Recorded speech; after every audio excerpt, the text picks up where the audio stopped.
You are listening to TMBDOS. They must be destroyed on sight.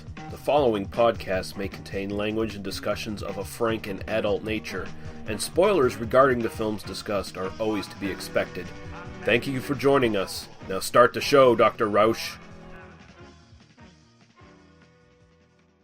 They must be destroyed on sight.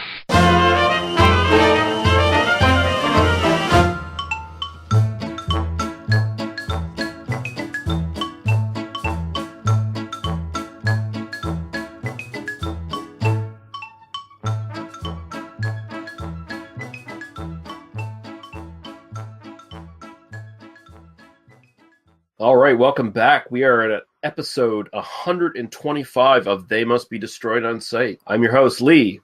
How can you run from a dead person unless you're dead yourself, Russell? And I'm joined by my co-host, Daniel. A guy like me without a horn is like, well, a man without words. Harper, how you doing, sir?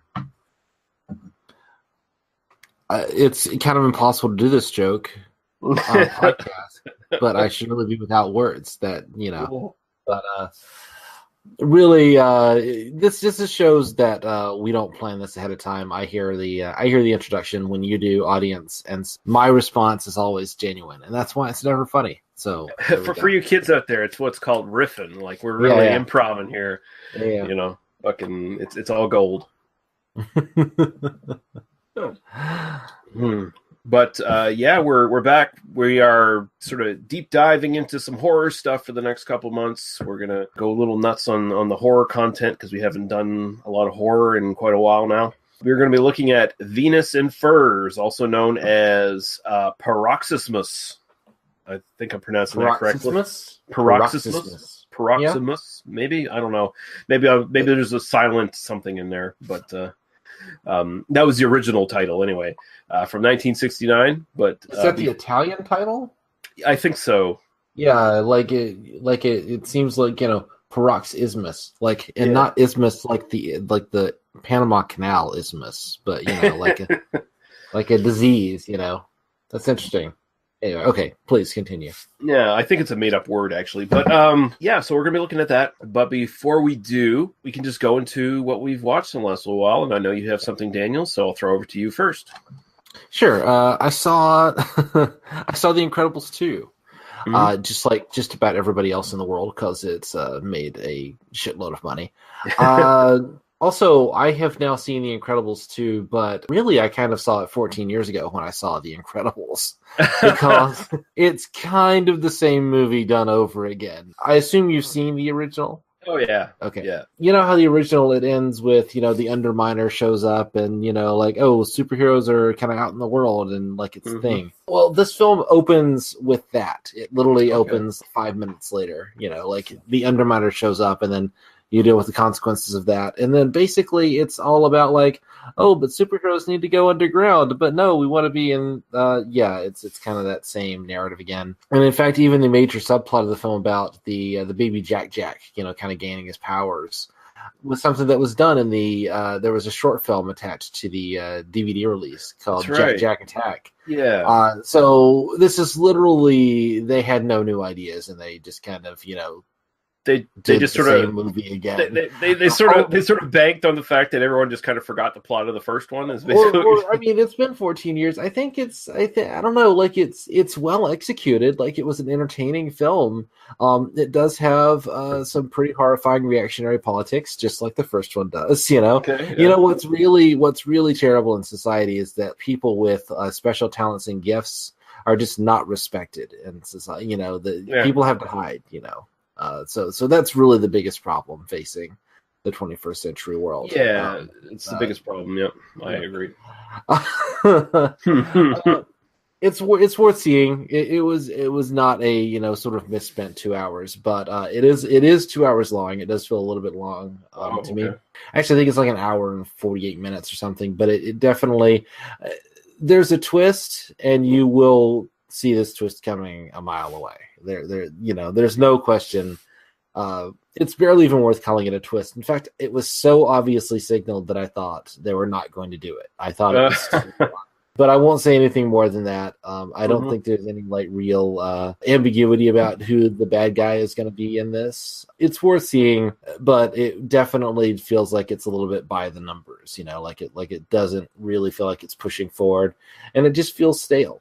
So, it was entertaining. I'm not going to see it again. I don't plan on ever owning it. Some of the action scenes are really fun. Some of the, the technical merits of it are top notch because, of course, they are. But there's just no real new story there. It just kind of feels like a complete retread. So, that's a little unfortunate. But I mean, kind of makes sense considering where superhero movies have how far they've come since the first Incredibles was released. Yeah, the original was in 2004. I mean, Iron Man is 2008, so we're pre, kind of Marvel film around that time in 2004. I mean, I think that was like 2 years after Spider-Man 2, for instance. Yeah.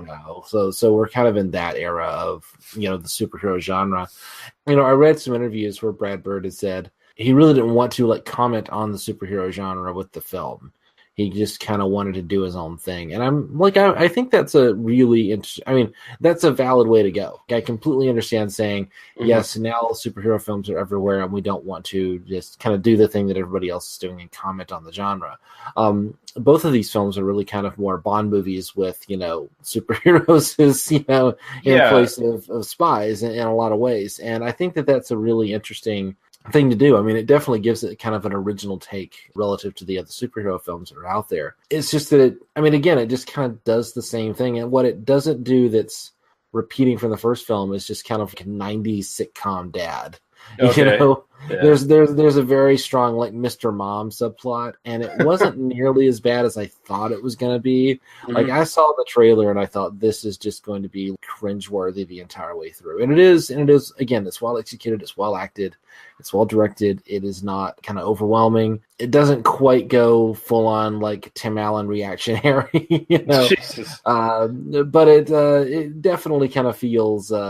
I don't know. It's just like one of those things of it's kind of fine, but it's also, man, you had such an opportunity to do something a lot more interesting with this. And it just kind of feels like they played it safe. If what you saw was, I really like The Incredibles and I just want to kind of sit down and have more of that, just give me more. Like you could almost take all the stuff in this film and just intersperse it into the first film as just sort of like bonus material. It does feel a little bit like a lot of the, like a lot of the action scenes are not, it's not like they're doing something new. It's just sort of like, well, this is sort of an idea that we had left over from the first film. And it feels like there's a lot of that going on. So if this one had come first, if we didn't have the first film to compare it to, I think this is probably superior in the sense I think it's better made technically, not just in terms of the CG, but in terms of the, it's a little bit tighter script, a little bit more kind of interesting character work kind of going on. And, they just kind of learned a little bit about how to write these characters in the last 14 years. So, it's not valueless. I'm not claiming that. It's just it just feels tired. It just feels, all right,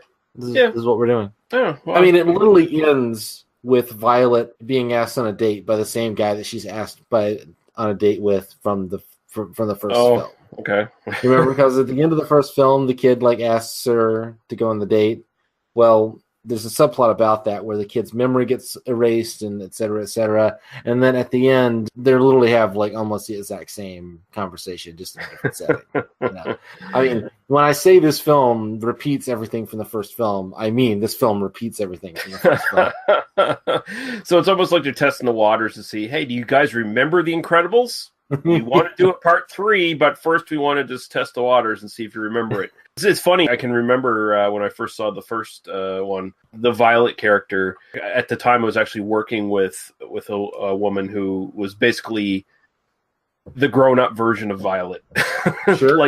And looked just like her. It was almost like I felt like a Mandela effect or something happened where I fell into a parallel universe. But yeah, I'll probably see it. It's. If you can get a hold of it, I know you often find various ways of getting a hold of these things. Oh, always legal. It's not a wasted 2 hours. There's a lot of fun stuff in it. Sarah Vowell is the voice of that character. Right. And she is a kind of an old school NPR person, and is she writes books about history, kind of quirky, offbeat books about history. She is really good. I remember she used to be on the Conan O'Brien show back in the day. So I've always kind of had a little bit of a crush on Sarah Vowell. So, Yeah, she's cute. you know. I like her. Yeah. So Also, the fact that it's Craig T. Nelson as Mr. Incredible, I could not stop thinking about Flesh Gordon. You know.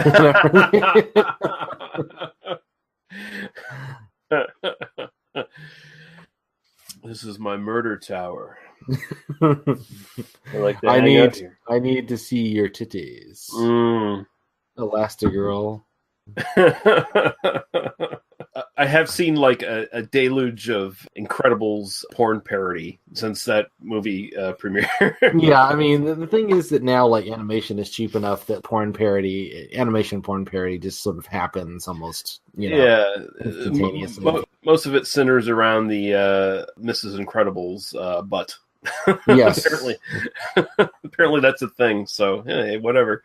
Even our esteemed co-host Paul has spread some of that porn around in his Twitter feeds, I believe. I wouldn't know anything about that.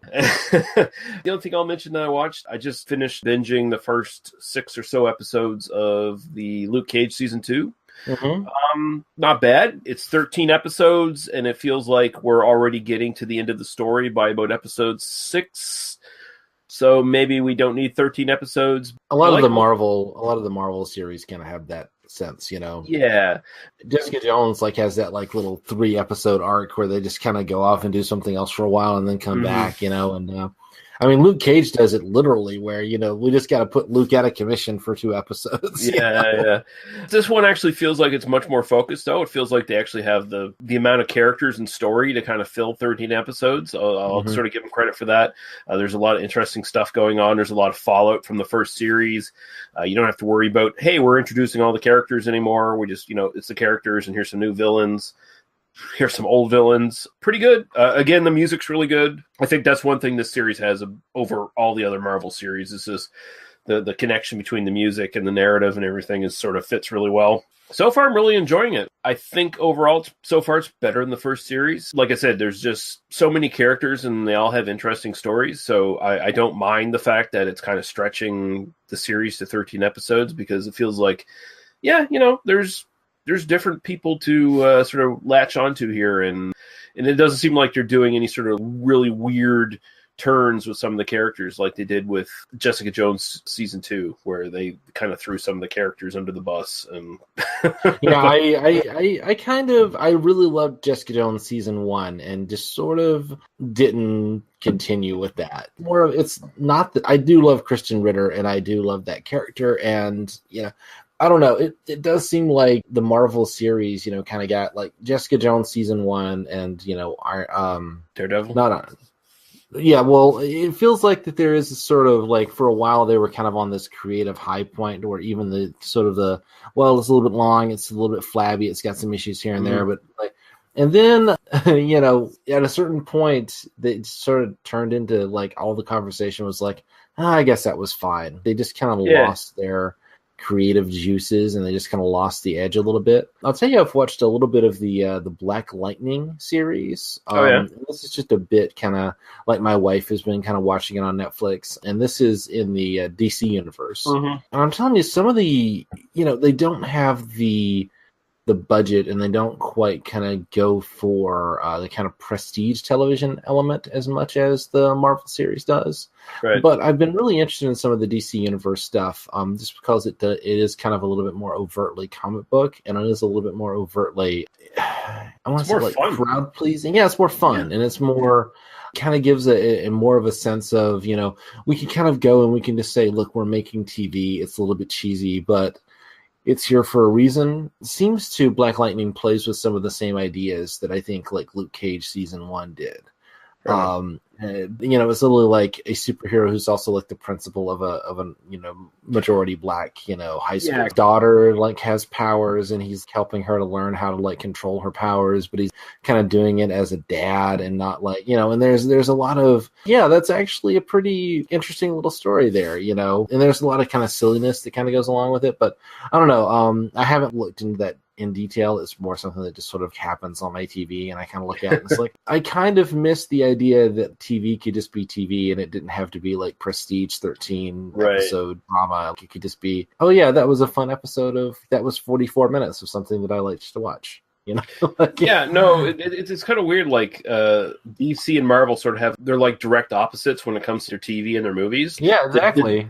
The DC movies are super serious. The TV shows are fun and upbeat. The Marvel fucking movies are generally fairly fun and upbeat, and the TV shows are super fucking serious. I mean, I think that the issue with the DC film franchise is that they never got over the fact that like the Dark Knight made $1 billion, right? You know, so everything has, you know, we've got to Christopher Nolanize this shit. You know, everything kind of has to be that, you know. Whereas, I mean, you know, say what you will about Zack Snyder, if they had tasked him with, hey, make a super fun Justice League movie, I have no doubt he could have done it. I think he could have done that.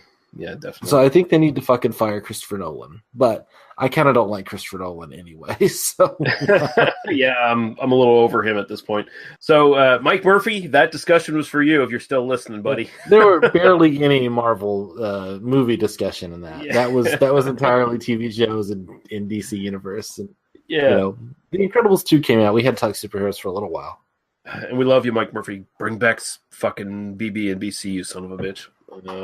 Or else Lee and I are going to have to start our own BB and BC podcast spinoff, and nobody wants that. Like literally nobody. I will steal your intros and outros, Mike Murphy. I'll do it. Yeah. We need to just start counting we need to start counting boobs and body counts and pick a badass for every movie we do, you know, regardless of the movie, you know. So when we do carnal knowledge, you know, like boobs, badasses, body counts, you know. Only one more thing I'll mention before we go to break. I am on the latest episode of Cinema Beef with Gary Hill. He's doing a little mini series on canon films, and he's trying to pick some like obscure ones. So we did 2 Christopher Reeve canon films, Street Smart, and the film that was made due to canon allowing him to make Street Smart, Superman 4, The Quest for Peace. I saw Superman 4, The Quest for Peace in theaters when I was 7 years old, believe it or not. I loved that film as a child. Probably less so if I were to rewatch it. I think it's probably one of those where I have very clear memories of the film, believe it or not, even because I watched it a lot as a kid. My feeling on that is I would not hate it as much as like the sort of critical consensus around it is, you know, that there's some really, really stupid stuff in it that's obviously stupid, but it kind of had its heart in the right place in some interesting ways. That's kind of my, you know, memory of it. It was Christopher Reeve basically saying, fuck you, I want to do my own Superman movie, and here's how I'll do it. So, you know, there's good and bad with that. You know, basically all the cast returns from their previous ones. Gene Hackman returns. He's given the worst lines he's ever said in his career, but he still does them like a fucking pro. He also does voiceover work for Nuclear Man. So, is he doing a voiceover for Nuclear Man? Yeah, that's not whatever that bodybuilder guy is or whatever. Yeah. So, the guy who's Nuclear Man was a Chippendales dancer before he got this role. Nice. So Gene Hackman apparently was brought back to do like ADR a couple months later, and he just has to slightly lower his voice a bit. And Superman, give me my fucking check. I was just in Hoosiers, motherfucker. Hoosiers is one we should probably cover at some point. And we should definitely count the boobs in Hoosiers. That's the, you know. But yeah, I'll link to it. Latest episode. Me and Gary had a lot of fun talking about these films. And Street Smart has Morgan Freeman in his first big screen role as a pimp. And he's actually really fucking good. Like, he's legit scary in that role. Like, he's that damn good. I have not seen Street Smart, but I will have to, definitely, for sure. All right. We're going to take a quick break. We'll play a podcast promo. We'll play some music, and we'll come back to talk about Venus and Furs. You ungodly warlock. Howdy, folks. You like blood, violence, freaks and nature? You come to the right place. My name is Gary, and I'm your guide to Cinema Beef Podcast. Every episode, we not only deliver film reviews, we also dismantle some of your favorite and most hated films. Sometimes for the better, and sometimes for the worse. Hey, you shut your face! If we want to hear you talk, I will shove my arm up your ass and work your mouth like a puppet.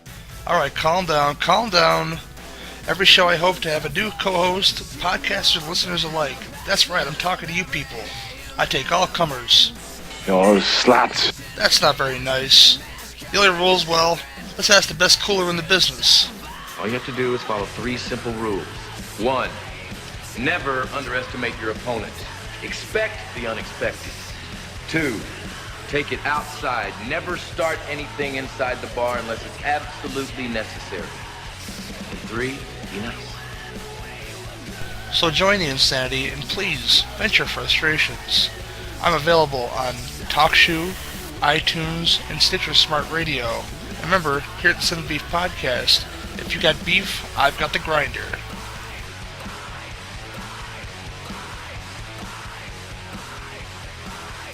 You ungodly warlock.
right, now we're going to look at Venus and Furs from 1969. It started high on a lonely note. It all started that day on the beach near Istanbul. Or did it?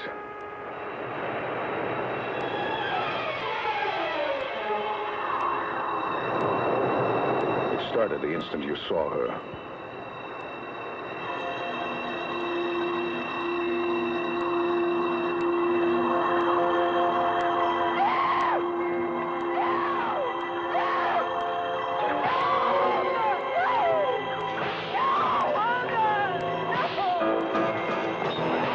A strange young musician, blowing high on a lonely trumpet, drifts from Istanbul to Rio de Janeiro, but he can't erase a vision of death and beauty.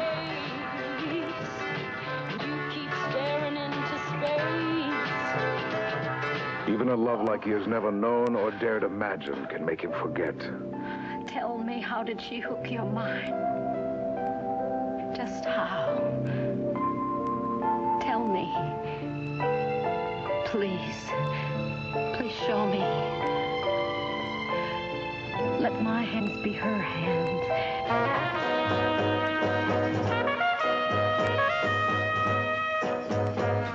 As if an unworldly desire could create reality, his vision is real. His Venus in furs is alive. Who are you?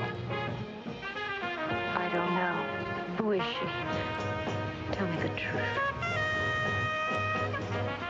I don't know. And I don't care. She is Wanda. She is his Venus in furs. She is alive. And the coat that covers paradise uncovers hell. Venus in furs will be smiling. Did she return from hell to take her murderers back? Or was this hell? I know you. I met you a long time ago. Together, we united in death. Who is this elusive Venus? Is she the sex symbol of a wild fantasy? We escaped from the real world into a dream world that I never wanted to end. Everything ended a long time ago. Venus in furs, a masterpiece of supernatural sex. A frightening trip into the unknown by the unknowing. Venus in furs will be smiling. First thing I should mention, there's another film called Venus and Furs from 1969 that is a sexploitation film. Both of these films are slightly based on the Leopold von Sacher-Masoch. I'm totally butchering that, some weird German name. The novel Venus. It's actually Austrian, but yeah, continue. Oh, whatever. They're all the same. Fuck those people. I hate them as much as the Italians. Let's put it that way. But yeah, Venus and Furs, sort of a sexy novel. I guess there's like some sadomasochism sort of vibes to it or something. Yeah, I was reading the summary, and it looks to be a bit. I mean, it looks like a bit of a proto-feminist kind of thing that's right. Also kind of heavily involved. I mean, I kind of know it by reputation more so than I know it. I have not read the novel, although like having seen the film and then kind of like I'm like, I could probably throw a couple of hours into that and check out the novel sometime. Yeah, I was kind of thinking we should actually do the other Venus and Furs at some point. It's directed by Massimo Dallamano, and it's basically a really super close adaptation of the actual story, and it's basically just a sexploitation film, Euro sexploitation kind of thing. And then there was another film made in America from 1967, directed by Joseph Marzano under the same title. This title was basically thrust upon Jess Franco, our old friend, who's the director here.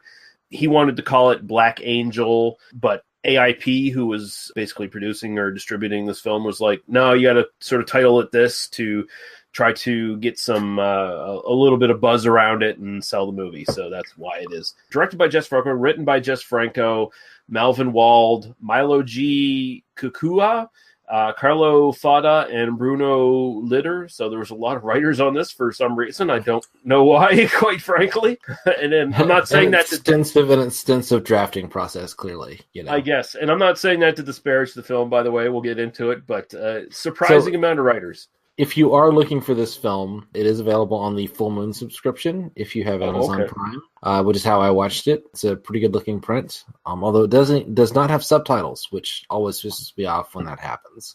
Right. Because I do like to watch things with subtitles. And if you are kind of looking for it online, Venus and Furs Klaus Kinski. That's the way to find it. Yeah, it's a good way to do it. So this is starring James Darren as Jimmy Logan, and you may know him from the Time Tunnel in Star Trek Deep Space Nine. He was also in the Gidget series. That's probably his more sort of film-wise claim to fame, because after this film, he kind of did more TV than anything else. So yeah, he was on TJ Hooker apparently. I was kind of looking at him. He's one of those guys whose like face I recognize, but I don't have any like reference for him. So yeah, he was a musician and an actor. You know, one of those guys in the 60s and 70s that was, you know, doing a little bit of everything, like Frankie Avalon and all those sort of other guys, right? He was the lesser Elvis, the lesser Elvis. You know, basically. Better actor, though. Way better actor. Well, you know, who isn't? Also, Barbara McNair, excellent Barbara McNair as Rita, and she has some fairly significant acting credits as well. She was also a musician. What I know her from, actually, are the sequels to In the Heat of the Night. They Call Me Mr. Tibbs and The Organization, where she's Mr. Tibbs' wife. So I think those are. I think we should do those three films at some point then, because I would love to see some more. Spoiler, she's great in this. I think she's actually probably the best actor in this. Which isn't again to disparage anyone else's. She's just really good, and I was definitely on the I need to get on the Barbara McNair train on this. So yeah, we might have a new podcast girlfriend by the end. We may very well, yes. Yeah, Maria Ram as Wanda Reed. We're going to be seeing her again. Who just died like 4 days ago. Oh, did she? Holy shit, okay. I was looking at her Wikipedia page today, like half an hour ago. Oh, and man. it was recently updated that she died on June 18th. So, you know. That sucks. We have a talent for killing actresses. I guess we do. Fuck. Oh, fuck. That sucks. We're actually going to be seeing her again, though. She was in a couple Franco films. The next movie we're going to be doing, we'll get into it, but she'll be in that one as well. Klaus Kinski needs no real introduction here as Ahmed Kortubawi. Weird fucking name. Apparently he's supposed to be Turkish in this film, but I don't see how. let's just say there's some racial issues in the casting of this film. And the fact that Klaus Kinski is playing a character named Ahmed is not even the worst of them. You know? Yeah. Dennis Price, who was a regular with Franco, and as Percival Cap, you'll also know him from Twins of Evil, Vampiros Lesbos, Horror of Snape Island, / Tower of Evil. He actually was a fairly prolific sort of exploitation film actor. Apparently a notorious drunk, sort of in the Oliver Reed mode, where no matter how much he drank, as soon as you got him on set and he was on his cue, he just could do it. It never affected his acting, apparently, from what Franco has said. So there you go. Margaret Lee as Olga, and Alfredo Lastridi as Inspector Kaplan. And I'll throw over to you, Daniel, for your sort of initial thoughts. I know this is basically a first-time watch for both of us, I believe. So yeah, first-time watch. I had kind of started this last night, and it was just kind of working on other stuff, and to kind of, I don't know, it didn't quite grab my attention in that first, kind of 30 minutes. So I just kind of turned it off and then rewatched it from the beginning this afternoon or this evening after work. I feel like Jess Franco kind of my response is that he's got a really strong visual eye. He's got a really good eye for striking imagery, and he's got obsessions and interests. And this feels very much a Franco film. You did not have to tell me this was a Franco film for me to pick up on this pretty immediately. Oh yeah, this is just Franco. And that's a positive thing. And I think that he's got a strong eye for this kind of stuff. I like that this film, he clearly has enough of a budget to kind of execute some of this stuff better than he would in some other stuff. But I also think that he is very good at kind of finding haunting imagery without necessarily being able to kind of put all of it together in a way that's kind of cohesive and coherent for a viewer. I feel like he's playing with ideas, and he's got kind of stuff that he's interested in kind of exploring, but he does so on, I'm not even going to say a superficial level, but just on a kind of inchoate level. I don't feel like he's got a particular thing he's trying to say as much as he's just trying to kind of throw stuff out there, because there's clearly a, you know, I mean, this is kind of the same basic structure of She Killed in Ecstasy, which we covered in the past. I mean, you know, where there's, you know, a woman killing people that she doesn't like, you know, just for, you know, and in this film, it's like this sort of vengeful spirit who may or may not exist outside of time, and we may or may not be in purgatory or whatever, you know, and that it may be all of this happening in purgatory. But so we're getting this sort of basic narrative of basic, you know, the thing is, you know, we kind of watch her kill these three people in these kind of tableaus of death and, you know, sex and, you know, and which is great. I mean, that's kind of the heart of the film. But it lacks Soledad Miranda, for one thing. You know, it does not have that feature because, unfortunately, Soledad Miranda was dead at this point. She would have been amazing in the central role in this. She would have been the person. Yeah. Not that, although I think Maria Rome kind of does what she needs to do here. I don't think she's bad. She's sufficiently cold and, you know, very how could I put it? Very guarded in her performance, like very statuesque and she's got a little bit, and I say this without, this is not meant to be a negative. She's got a little bit of like a waxen kind of thing to her, you know. She's got a little bit like a pallor, like she looks like a corpse, even when she's not supposed to be a corpse in the film. And I think that you know works. I mean, that's got to be makeup. I mean, they're doing this intentionally. I'm not saying that the actress herself just kind of looks like that, but she's able to kind of convincingly portray this sort of dead-eyed kind of, you know, kind of object of desire in life and in death. And I think that's, you know, that's not something that I'm going to discount entirely, you know, in terms of her performance. I think it's a perfectly fine performance. I think it's an interesting film. But I think that it's like, I kind of come back to like, what is Franco trying to do with this, right? Like, you know, what do we end up with? And I feel like there's maybe some like, you know, there's a bit of a kind of travelogue element to the film. Yep. We see some stuff in Brazil. We see some stuff in Morocco. We see, you know, where we've got there's sort of this decolonialization kind of thing happening, you know, because we were talking about these kind of wealthy aristocrats who are kind of literally getting away with murder or not. Yeah. You know, the vengeful spirit of the dead girl, and there's a kind of a slave narrative that happens at the end, which seems to be taken a little bit more explicitly from the book, although I don't think that it's directly lifted, but I think thematically that seems to come from the original novel. But it also kind of comes out of left field.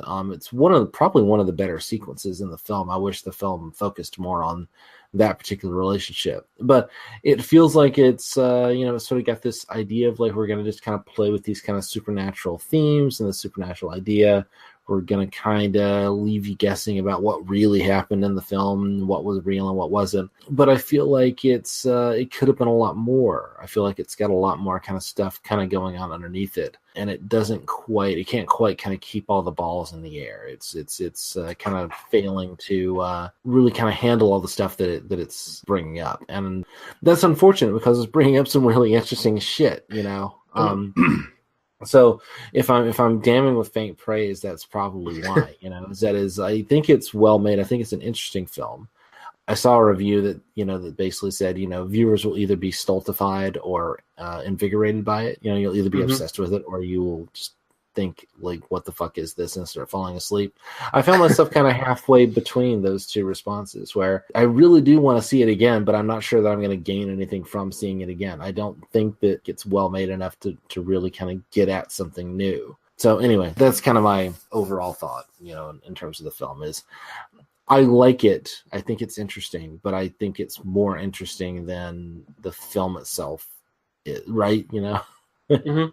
Okay. Yeah. So I forgot to throw the synopsis here, so I'll just throw the bare bones synopsis because there was a couple long ones on IMDb, but this was a really short one. A musician finds the corpse of a beautiful woman on the beach. The woman returns from the dead to take revenge on the group of wealthy sadists responsible for her death, which is fairly accurate, although there's a little bit more detail involved in that. But I like this film a lot, actually. I think, if anything, this sort of helps the case that Franco actually was an auteur filmmaker and much more accomplished than people give him credit for, just because his near 200 credits 70% of them are just absolute dog shit because he was just making shitty movies for money. But I mean, like you said here, it feels like he actually has a budget to work with and he can actually sort of explore his ideas a little bit more, which I think sort of holds true here. I think honestly, you only really see the budget limitations where you see like some of the stock footage. Take the stock footage out of it, which is obviously stock footage, and I mean, this film looks phenomenal. I have I don't feel the budget limitation in this, in the way that even with, She Killed an Ecstasy or, where, they're clearly kind of shooting where they just had the money to film. Yeah, I think some of it might have actually been filmed in like the same locations as She Killed an Ecstasy. Some of it looks very similar. Yeah, some of it looks very similar.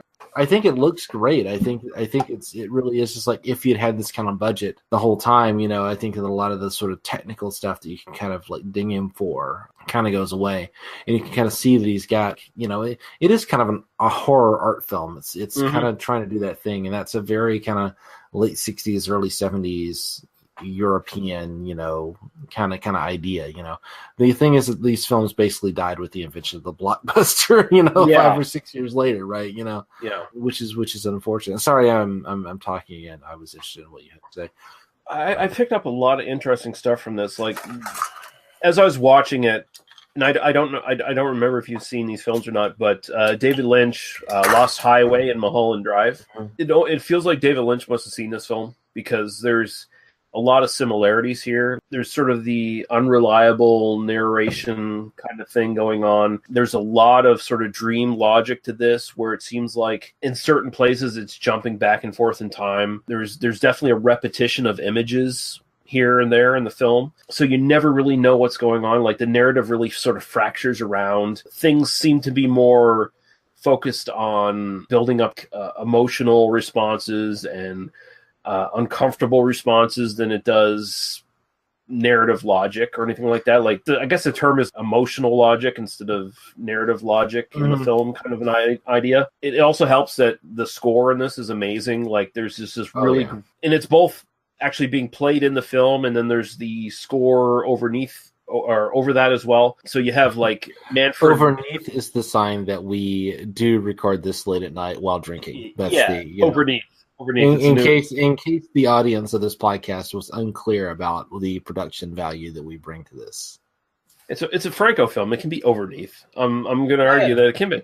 But yeah, Manfred Mann, the band Manfred Mann is doing most of the jazz stuff in here, as well as Franco is in the band. I don't know if he could actually play jazz or not, but I think I read somewhere that he was actually playing, that he actually, like, it makes sense if he plays the trumpet, if like there might be a little bit of kind of author self insert here. There is sort of a jazz sort of infatuation with Franco. Apparently, when he was originally sort of conceiving this, he actually was talking with jazz musician Chet Baker.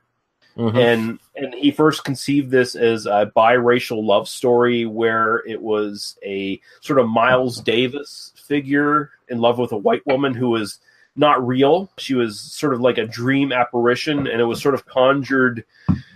I don't know what it's called, but there's like this sort of state that jazz musicians get in, or big band musicians get in, where if they're playing like a trumpet or some sort of instrument like that, where it takes a lot of breathing control, they can sort of get lightheaded and stuff because it just takes so much breath to, keep the performance going. And it was sort of going on the idea of like a combination of the party scene, drug use, all that stuff, and sort of going together with that sort of playing the instruments and what that does to your mind. The idea that this musician would conjure this fake woman in his dreams that he starts a relationship with. And I mean, you see some of that in the narrative with Darren here, where it seems like he's just gotten off like a really bad trip or something like that. Like he doesn't know what's real. He's just sort of wandering around the beach like he almost just detoxed from a bad overdose or something like that, Yeah, I mean, the whole thing, I mean, it feels, it's funny how, like, for this kind of time and place, there are no drugs in the film, or at least kind of not overtly. It is kind of one of those where you can kind of see... Sorry, one of the comments my wife had when we were watching Carnal Knowledge last week was, during the sequences set in the 40s, she's like, yeah, this is very clearly like they're smoking weed, but the film isn't saying they're smoking weed. I kind of get the feeling there's some acid involved in the, in some of this, and there's some drug use that's kind of happening, but they can't like talk about the fact that it's drug use. If you kind of see it through that lens, then that kind of makes some of the, kind of the slightly incoherent narrative structure kind of makes sense as well. You can definitely view it as a drug movie. It's just not something that I have a lot of experience with, so I don't tend to kind of think of it that way. But you're right. Yeah, you mentioned dream logic. Dream logic is a huge part of what's going on here. It does kind of follow the emotional arc of the character. The thing is that for me, what I run into is that it's sort of got two parallel narratives that don't necessarily interact in ways that I find interesting, and that is that the James Darren character, the trumpeter, the musician, has this sort of obsession with the dead girl, Wanda, with Wanda, that is kind of interfering with his very solid relationship that he has with his girlfriend, Barbara McNair. She's great in this. I hope we do kind of come back to her in a second. So it's sort of about his obsession with this girl and how this sort of dream girl or this ghost girl or whatever is sort of like getting in the way of that, and maybe there was a real connection when she was alive and maybe there wasn't, and maybe this is all purgatory or whatever.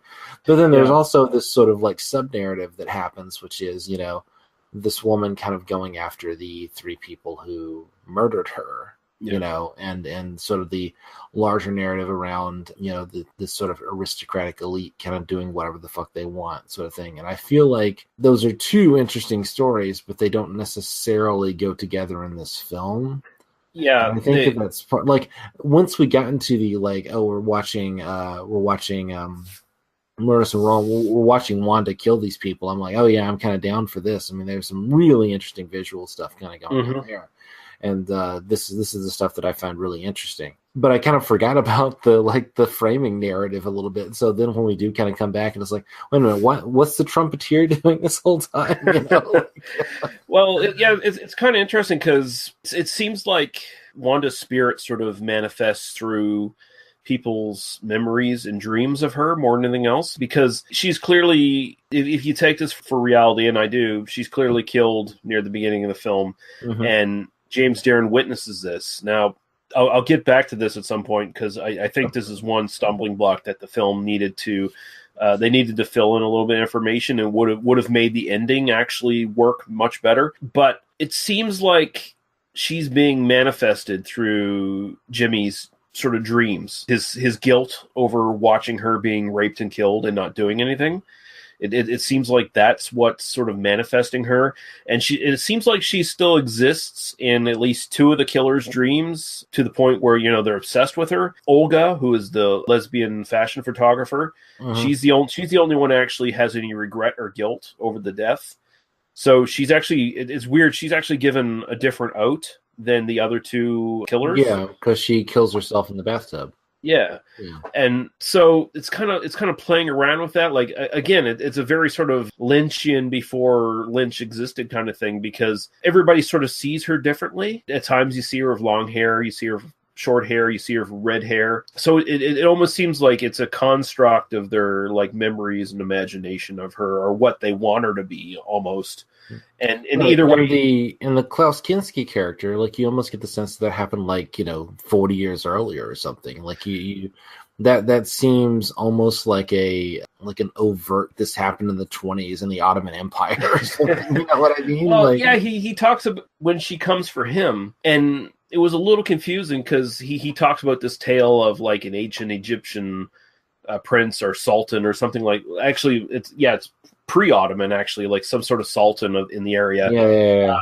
Does this switcheroo with a slave who hates him, where he allows her to rule him for 24 hours, and he bends to all of her will. So there's a neat, actually throughout this entire film, there's kind of like a sadomasochism, BDSM kind of vibe through a lot of the stuff.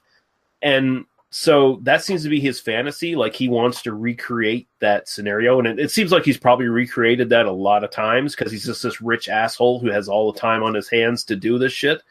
Yep. But when she comes to him to take revenge, she just ends up, apparently he gets to like relive this fantasy, but for real, and ends up dying because she seems to kill them in their dreams and memories. The first guy she kills, she just sort of appears to him as sort of a shade, a shadow, a ghost, he tries to initiate sex with her basically, but she's not really there. She just she jumps to almost inside his mirror or whatever. And it's the Dan Aykroyd blowjob scene from Ghostbusters, but it's done, the sinister done for real. Yeah, it's the really actually sinister. The direction in that scene is probably my favorite piece of direction in the entire film, because I think it's one of Franco's best sequences ever he's done. It uses mirrors in a whole chunk of that scene is done in one shot, where you kind of are cutting back and forth between the two perspectives, but through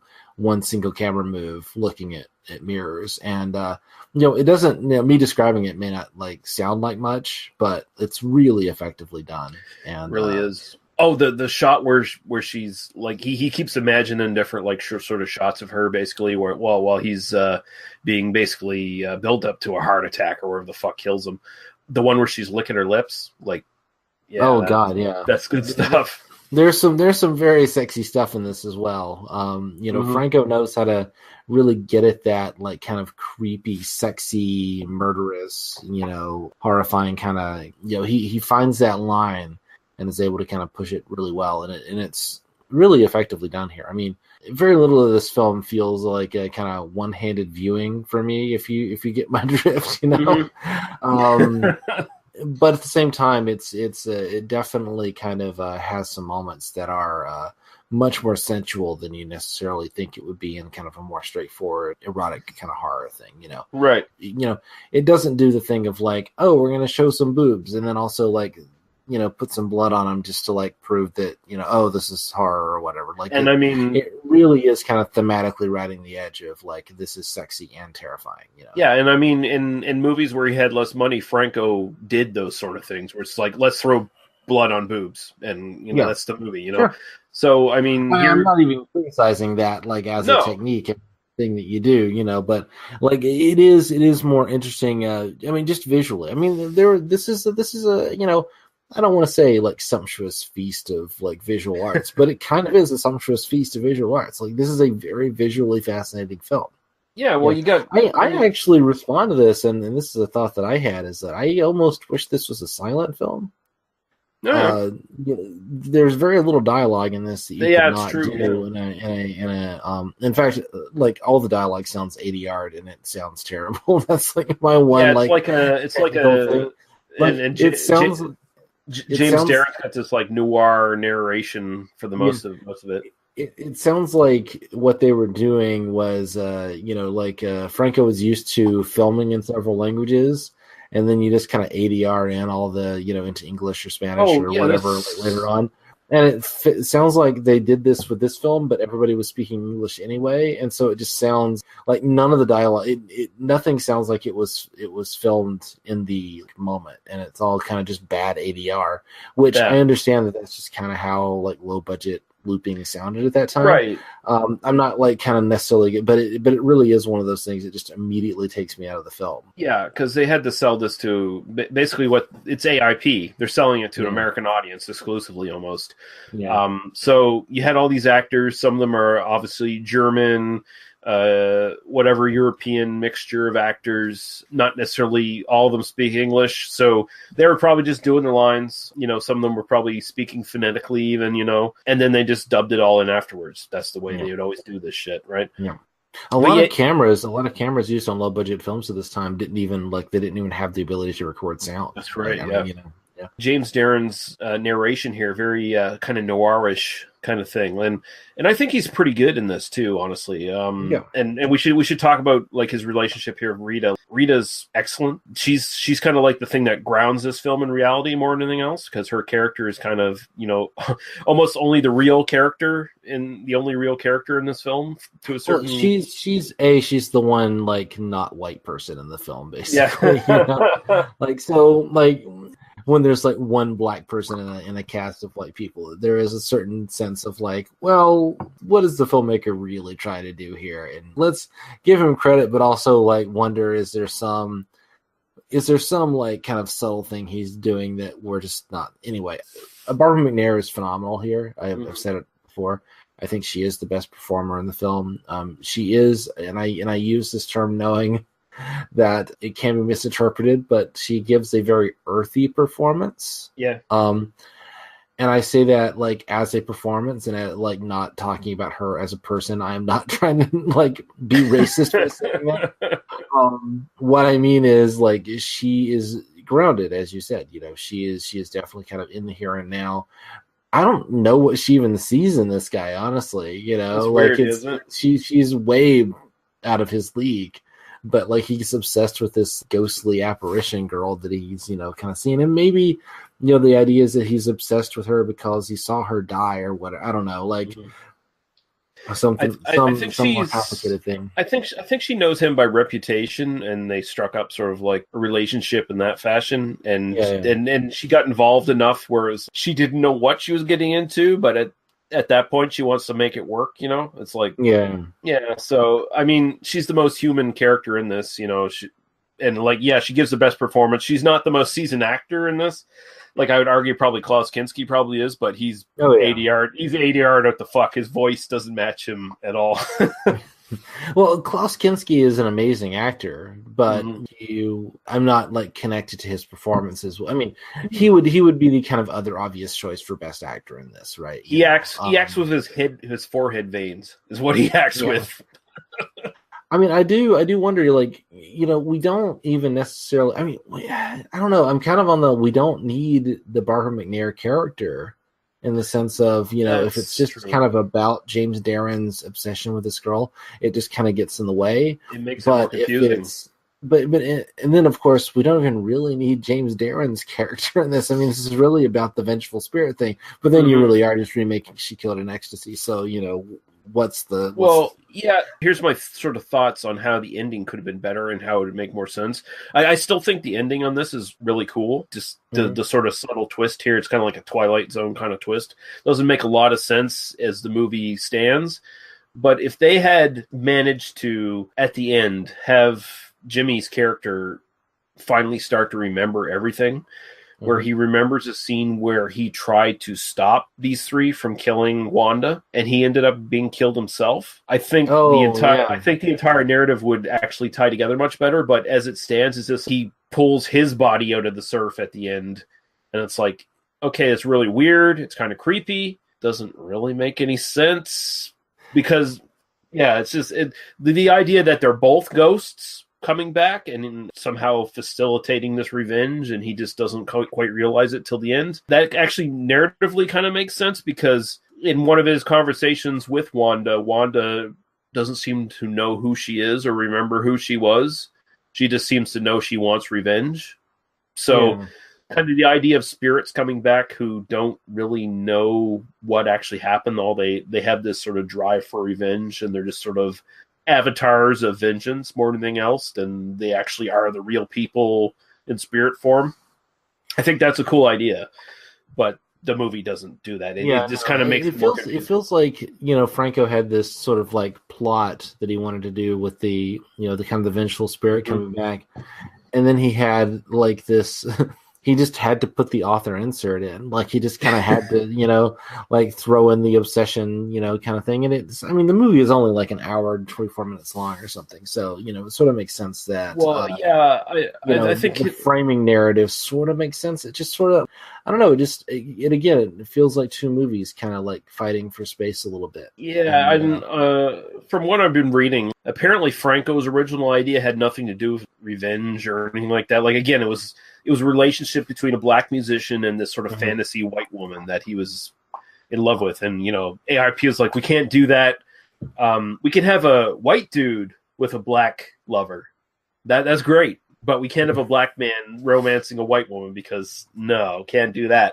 1969, can't do that. The irony being that, like, today you see it the other way around. You see, you know, usually it's a black male actor with, you know, a white actress is, you know, much, much more common. Right.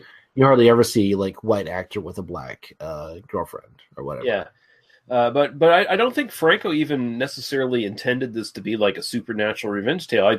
I think his focus on this was actually obsession. It goes on every level, like with the narrative of the characters, his obsession with jazz, the way jazz music becomes this thing that if as you're playing it, absorbs you and takes you away to places you never even intended or realized. That kind of idea, I think, is kind of hidden in this. And jazz is a drug. Jazz is a I get that. Yeah, no. And I think, unfortunately, the producers and the money men were like, we need something else here. We need some blood. We need some sort of supernatural shit. We need to make this something we can sell in drive-ins and theaters and stuff. So I think that's where that sort of comes from. You know, he's got to try to balance these things, and I think he does a fairly good job, all things said and done. There's probably no grand design connecting all these things like you would have with maybe David Lynch with like Mulholland Drive or Lost Highway, but at the same time, there's at least an intent there to try to put this all together. Well, I mean, I think the issue is that like Lynch and Franco are kind of working from the same sorts of like impulses and source material, right? Mm-hmm. Like the same kinds of ideas of the sort of surrealistic, narrative-free kind of logic, and where things connect emotionally and based on theme rather than narrative. Right. More so than like, Lynch is necessarily influenced by Franco. Although, it's entirely possible that Lynch has seen a bunch of Franco films. I mean, it wouldn't surprise me. I get that logic that the issue that's kind of what's going on here is that, even though this is kind of a bigger budget than he had to play with most of the time, and even though, it's kind of exceedingly, it is quite well made for, a film of this kind at this time. It's still made quickly. It's still not, something that he had like years to work on. Right. And, it's also pretty obvious from looking at like the rest of Franco's work, at least from what I've seen, that like script is not his strong point. No. So the idea that he's kind of like he has an idea and then he's just recycling other elements and then kind of using them. I mean, the idea of like even like thinking too hard about kind of what the plot is saying is kind of like missing the point here. I think that the one thing that I would say with the fact that he has a black girlfriend feeds into this, and I, particularly towards the end when we get to the Klaus Kinski, kind of subplot, his death, because that is very much a sort of colonial narrative. Like that is a that is a narrative decolonialization. It's just kind of filtered through this kind of horror lens. And one of the things that I look at when I think about horror films is, like what is this? What is the thing that we're responding to? Who is this speaking to, and why is this scary to people? And the answer is because like it turns out that like all those people we've been oppressing for this last 100 years have opinions about how we've been doing that, and like if we had to be their slave for a day, they would fucking kill us, and that's what and that's what that whole thing is about. And on that level, the fact that he has a black girlfriend, is speaking to that same, those two things are very clearly connected. And the fact that she is much, again, earthier, much more grounded. She is not like kind of a part of this kind of big, rarefied, aristocratic world. She is not, murdering people for fun because, she can.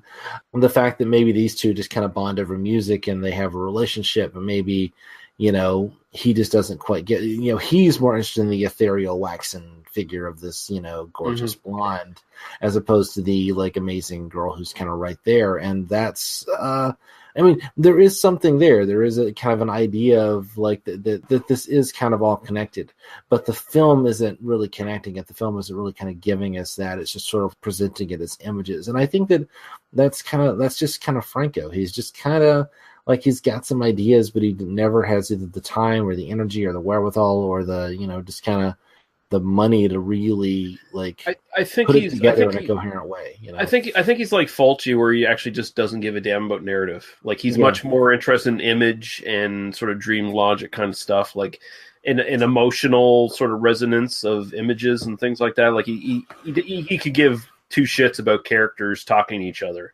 Like it just doesn't matter to him. Which is why I say, like, if this were a silent film, he even does the, like, let's put things through a blue filter and a pink filter. Like, I was just so much on the, like, this might as well be, intolerance or something. Like, you could have made the big bulk of this film in, like, 1917, is what I'm saying. Right. And Rita's interesting. Like she's almost uses like a thematic connection to the underpinnings of the story. Like when she's singing, every time it comes up Venus in Furs, every time Wanda kills, you hear Venus in Furs, you hear that song come back again. And then at the end, she sings it as well. And I don't know, she's almost like a herald or some sort of, in some weird fashion of the whole sort of message of the story. What that message is, it's for everyone to sort of interpret, but she seems like she's kind of like the grounded sort of connection to all the sort of themes that are going on in the film. Even the fact that like her first like musical number is she's lying on a floor and singing, withering on the floor, like which is this bizarre image that just like sort of speaks for itself. That where it speaks to this particular kind of moment in the culture as well, to where like all of this stuff that these parties aren't happening like these like the nightclub sequences. It's not like in public. It feels like this is like. These are parties, like these are a bunch of people sitting around and doing coke and fucking each other, when they reach a certain state of inebriation. And so what they do is they hire the African American woman or the black woman to come in and entertain them before they do their thing, And I don't know, like the economics of it are kind of interesting, but like the economics of a musician kind of working in this world. And again, the film isn't exploring that. It isn't really interested in that, but it is something that it's definitely there. It definitely feels like, it's hard for me to not think that Franco went to these parties and that he's, in some sense, he's talking about himself and his own anxieties and his own like feelings about the other people he's kind of hanging around at these kind of like drug-fueled orgies, basically. Like, he's looking at himself and he's looking at his, his kind of like social circle. Now I'm making some assumptions here. I don't know anything about like Franco's personal life, and it doesn't really matter, but that's definitely a reading that I have, is that this is like him expressing disgust for the people that he surrounds himself with in order to make films. At the very least, it feels like he's definitely commenting on his own personal experiences in these sort of this sort of world. The way those scenes are constructed, the party scenes with the band playing and stuff, they feel super authentic. They feel like they are right from something he's been in. That they feel scuzzy and run down in the ways that they would actually feel scuzzy and run down. Mm-hmm. And I like the idea that the that Rita's not using a microphone to sing; it's just her voice projecting. And there's just one scene in one of the party scenes where Rita's at a table with this other guy, and this guy's like critiquing modern music. These bands these days, they have to have a microphone to sing. It's not authentic like we do, where we don't use microphones to sing and shit like that. It was a weird, this little aside that he threw in there that I thought was interesting. Yeah, that is interesting. I missed that bit of dialogue, but I often miss a lot of the dialogue. I was not paying attention to the dialogue. Well, it's very little dialogue. So the first 30 minutes of the film, there's maybe like 20 lines of dialogue in the whole thing, and so there's just it's that's either going to work for you or it's not. That's just sort of the reality of that. But it might have actually been easier for me if this film were subtitled or like in German or whatever, in terms of like, then I could just kind of get into it.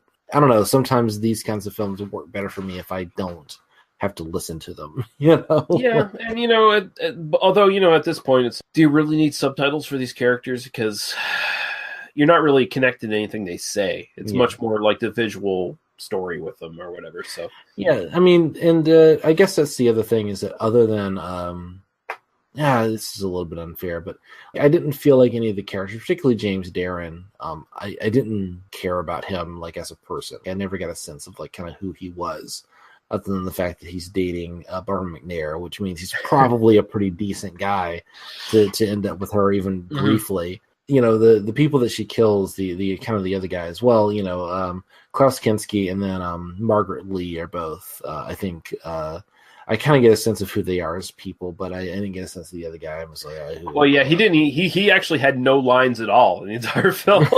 Right. It's funny. Despite the fact that his scene is probably the best scene in the film, the scene where he dies is the one I already talked about. Yeah. And I love that.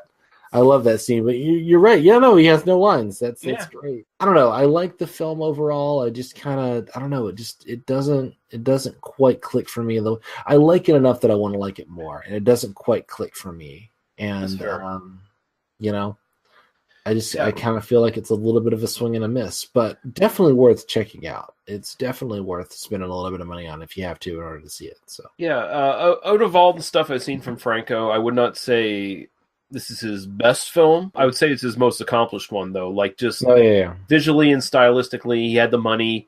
He could put a lot of stuff that he's been wanting to put on film for a long while, and he threw it on here. So I think in that regard, it's really good. I would still say I really enjoy She Killed in Ecstasy and Vampiros Lesbos way more than this. Like, I think those films are they're a lot more fun, and you kind of root for them more because it's like, Franco had nothing to work with other than Soledad Miranda, which is pretty awesome. which is enough. Like, but he had no budget. Yeah, so let's include an 8-minute scene of Soledad Miranda dancing because we have 8 minutes of movie to fill and $20 to do it with. So, and it's a clothing budget when you have Soledad Miranda. The clothing budget. Some of the costumes in this, some of the costumes in this are pretty phenomenal. Some of the wigs. My wife was kind of watching this with me this evening, and she was like, "No, send me a photo of that hairdo because I'm gonna get my hair cut soon." Nice. All the design in this, like the art direction, everything's great. Like some of the rooms in this are like red velvet walls and green beds and doorways that look like mirrors. And... It's a very colorful era for cinema, ultimately. Mm-hmm. Yeah. DVD info for this, Blue Underground 2005 is your best bet. There's no Blu-ray for this. Again, like you said, Amazon Video from the Full Moon people is a good way to see this. Also, you can also see this on Internet Archive and in 2 parts on Daily Motion, and both of those prints are really good as well. So I'm assuming it's probably just basically the same print. The print looked fine. There's one bit at the very beginning which has some streaks, some what looked to be projector damage in the scene. It's slow motion. I should talk about the slow motion, but there's a moment kind of towards the beginning. There's like a shot where it's kind of looking out towards the ocean right before the body washes up, and he kind of turns it over. There are a couple of like streaks down that particular shot, and I think that's the only time I ever saw any kind of physical damage on the print. The slow motion stuff, there's like a chase scene, there's like an action scene where there's a car chase scene, and there's some other stuff, and it feels like they undercranked it, but then they had some motion blur because they were, it was kind of like shaky cam plus undercranking the speed, which kind of leads to what we now think of as compositing errors, but it's not. I mean, it's not digital. It's not a compositing error. It's just this is just sort of the reality of like this is what ended up on the film, right?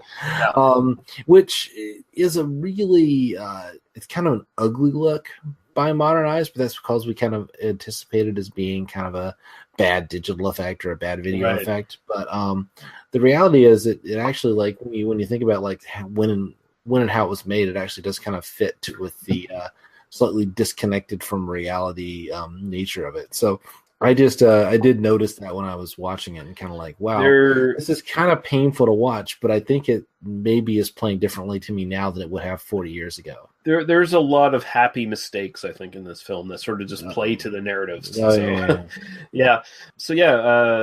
the places you can find it. Daniel, where can people find you on the internet?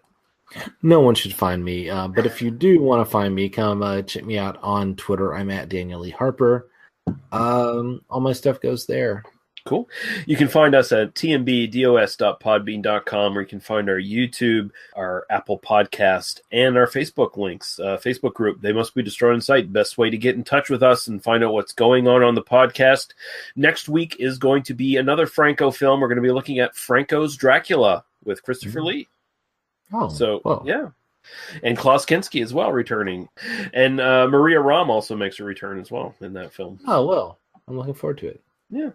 But until then, everybody, thank you for listening. Thank you for joining me, Daniel. And we will see you guys again when we see you. Goodbye. Cheers. Venus in furs will be smiling when that moment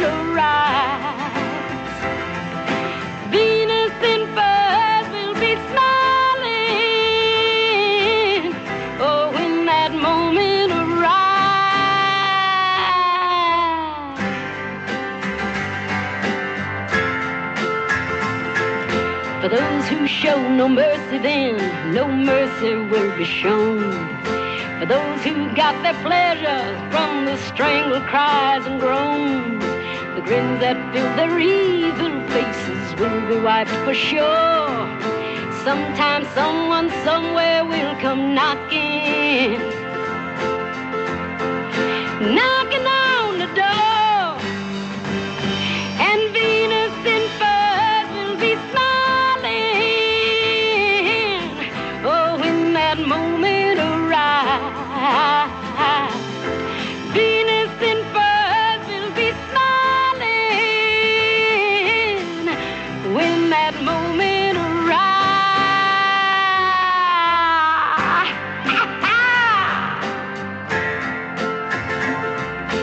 running, hiding, ain't no use of putting up a fight.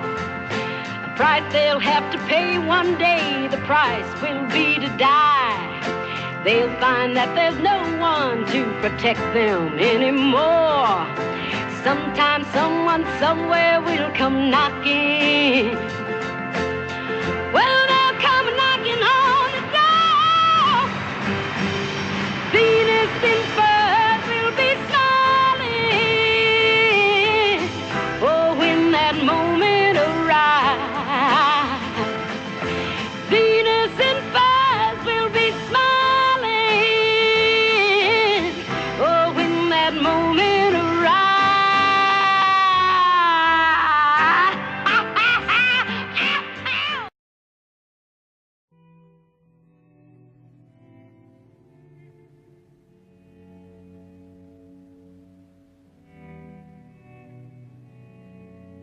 You've been listening to They Must Be Destroyed on Sight.